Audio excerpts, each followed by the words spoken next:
The state says using motorized boats, jet skis, and other similar watercrafts are not allowed during the stay-at-home order. However, non-motorized boating like kayaking, canoeing, and sailing are permitted. Now, these restrictions are causing confusion and frustration amid boat users. Fox 47's Alexis Ware explains. The stay-at-home order has now extended to include places like the one behind me, but what exactly people can and cannot do is what has them confused. I'd like to hear more clarity on the fishing part. Can you have more than one person in my boat or not? We need more clarity on that. The DNR says the answer is yes, you can, but there are limitations.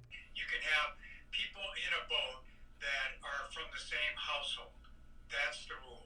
Ron Olson is with the Michigan Department of Natural Resources and says motorized boats requiring any sort of gasoline in order to run are prohibited under the extended order. He says this is to reduce the need to gather when refilling gas tanks. The executive orders of the governor do bring with it a fine up to $1,000 fine, and so this is something that's not advised, it's something that's required. Olson says the emphasis is still on social distancing, and while some were participating in it, some were not, and that's why the order was put into place. Garcia says as a fisherman, he can see why the governor is pushing for restricted fishing. Us fishermen, when we get to the boat launch, for instance, we get to talk to one another, and that right there can be a problem with this virus.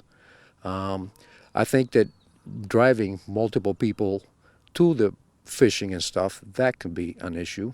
He says he didn't completely understand the order prior to bringing his boat out, but he'll respect it. Whatever the governor, whatever the law demands of us, then I know that I will follow it to a T. I think the more that we follow these rules, I think the faster that we'll get over this.